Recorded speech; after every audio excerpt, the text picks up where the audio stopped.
First one of the day. Nice brown, all right. He was very aggressive. Nice little brownie. Let's put him back. He's had quite trauma. Okay.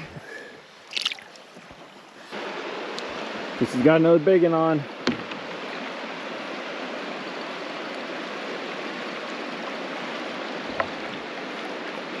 Wow, he's coming.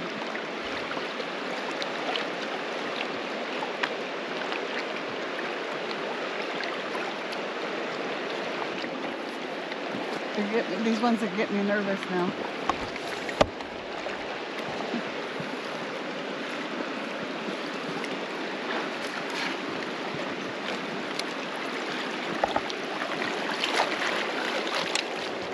Nice hoggy.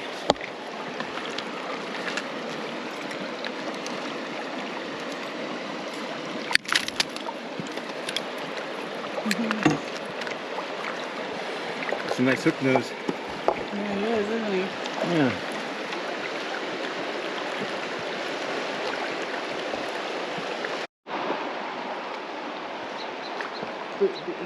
I can't believe you. You're feeling better today, though.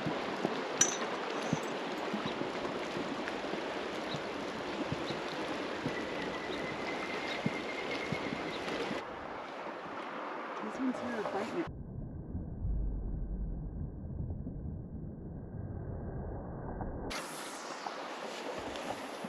Because she's hooked up again. I thought I was in the bypass.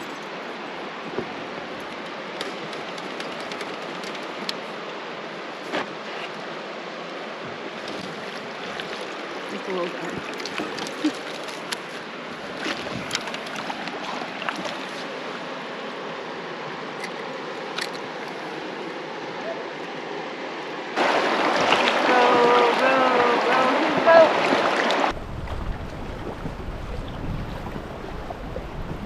Got one? Oh, a nice one.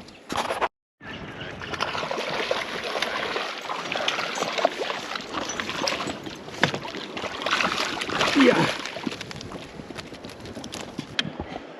Look at Christy's fish. Nice fish.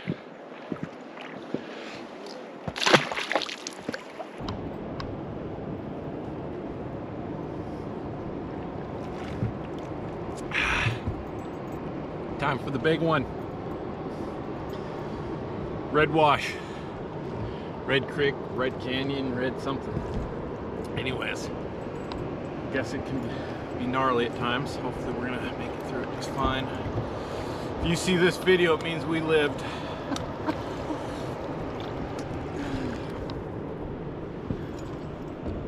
This is what they call the calm before the storm.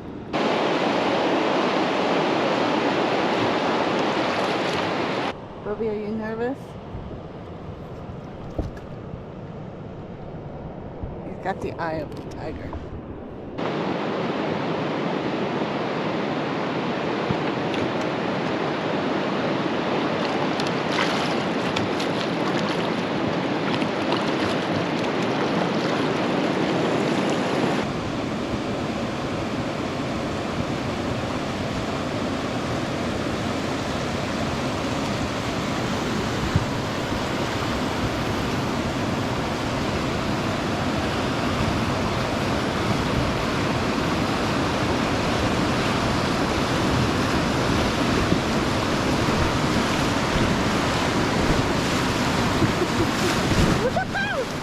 Here we go, Bobby!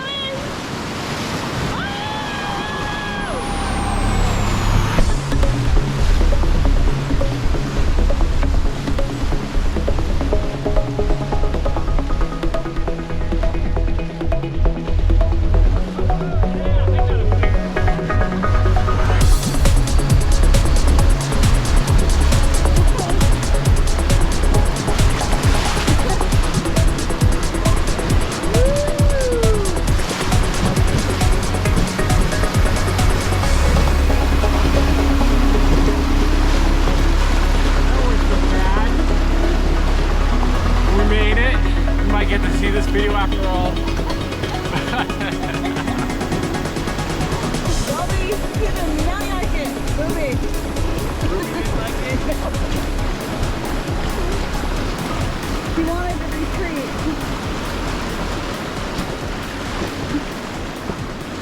Hey, I'm trying to turn the camera back upriver.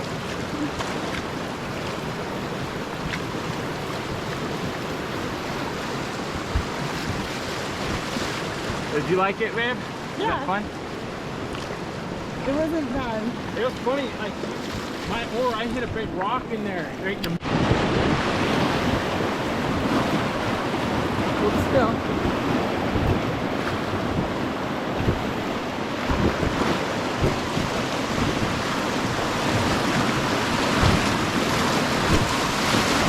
Woo! Oh, look at That rock. Yeah, that would be an interesting one to get up on. The video doesn't do it any justice. Look how Tom moves by it. This is a nice A nice little dainty ride.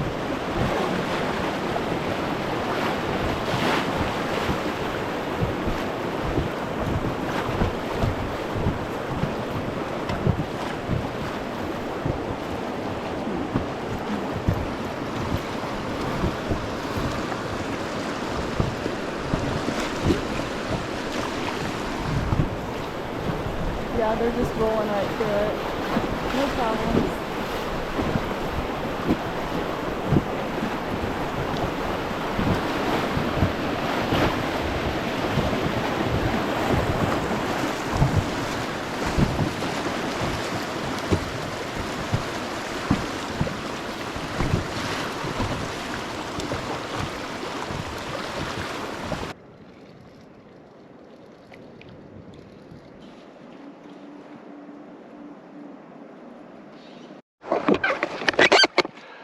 Because she's hooked up again.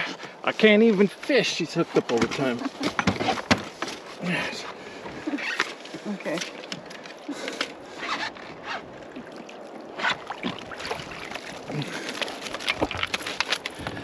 Oh, there he is. Whoa, he got out. Nice He got out brown. on his own. Okay, we're just gonna let him right back in. Yep. There you go, buddy. Thank you. Bye-bye now. He was nice. He let himself go. Wife's got, I haven't even caught a fish today. I'm not supposed to tell people that. Wife is beating my pants off. Booby, you the star of the show. We got the standalone rock there, right in the middle. Well, we just made it halfway through our journey. How many miles is this? It's called Indian Crossing. Apparently Indians used to live here and whatnot. It looks like a great place to live. I mean, right on the river, nice and flat. So yeah, so we're about mile 15 right now. It's been wonderful. Our river dog. Bye, Bobby. Aww. That was a juicy kiss on the lips. He even went, well. So our next stop is John Jarvis. Is it his homestead or? Yeah, where he kind of pioneered this area. Yeah, so we're gonna learn a lot about it. Yeah. And we're excited. Old Butch Cassidy himself crossed the river right here at some point. So yeah, nothing else. We're gonna get out, stretch our legs. I think it's way past lunchtime, but we're gonna grab a bite to eat. We've been having a good morning. Yeah, definitely like this B section. So who knows, we may not need A anymore.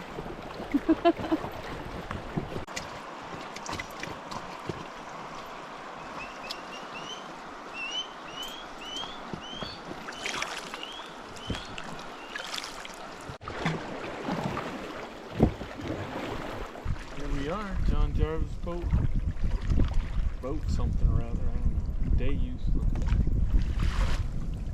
Well, look at this, we made it to the John Jarvis Ranch. Look at this place. Old pioneers lived here.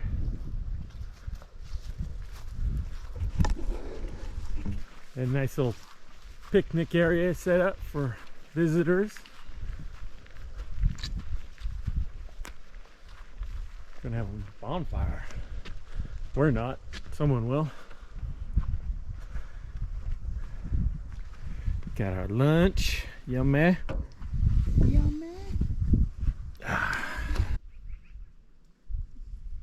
Locally quarried stone by outlaw Judge Bennett. Judge learned his stone trade while in the Wyoming State Penitentiary.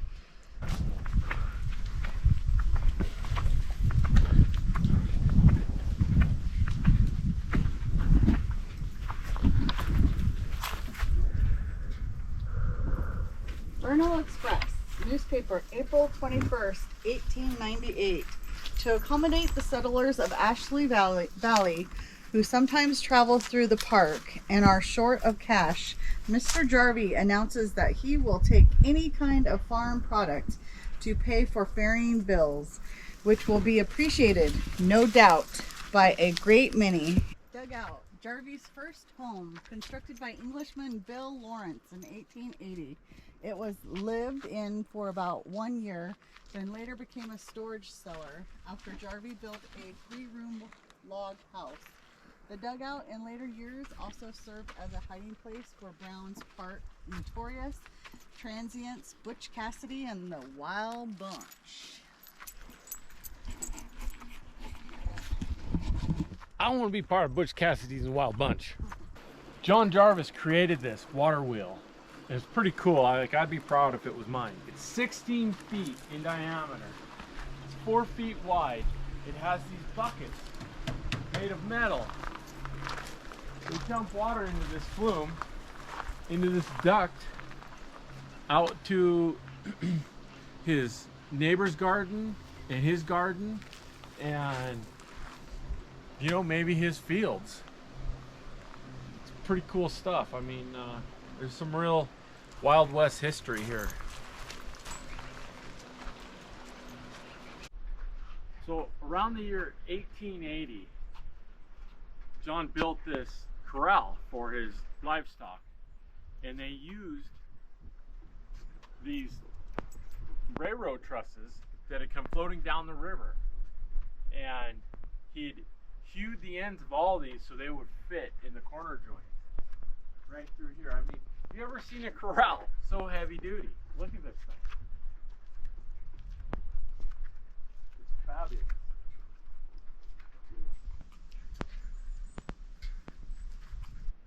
So one thing that the old settlers and pioneers did is they brought these big wagons with them. This particular wagon came all the way from Vernal, Utah, which is about 60 miles from here. I mean, this thing is huge. It must have took a heck of a team of horses to pull it.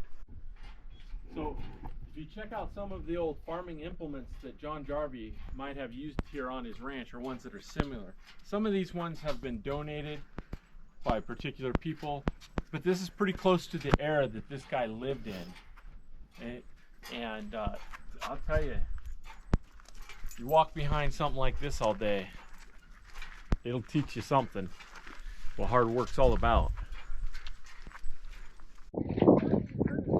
So here's where John Jarvie did all of his blacksmithing work, right here. This thing was hand built with cotton logs in the 1880s, excuse me. How'd you like to have to fix that on a road trip of 1,000 miles? Good Lord. So here we have the chicken coop that was used, and not by, it doesn't say by Jarvie, but it was constructed by a Frank Jenkins in the 1930s. But this is where they kept the chickens. And oddly enough, it is also by the ice house. So they'd keep blocks of ice in there, and it would stay cold, believe it or not. I don't know how, because right now I feel like I'm melting. So it's about 102 degrees right now. It's hot, and the wind offers no no help. So this next part is pretty important because this is where John Jarvie met his end. Yeah, so this is close to where they're saying he died on July 6th, 1909, where he was at the store and some transients came through trying to steal his money out of his safe, and he wasn't gonna have it and was running this way and got a shoulder hit and a bullet to the head. And they took his body here, dragged him down to the river, put him out there and threw him out there, and he was found 25 miles downriver several days later, and that's where he lays to rest today. Scumbags even back then. We got Jarvie's garden. He probably had many great meals that he made out of here, who knows. Caught some trout down on the river, came up here, got some onions and tomatoes, and made tacos. Probably not tacos. I've always wanted to see this, so here we go. Baby's coming after us.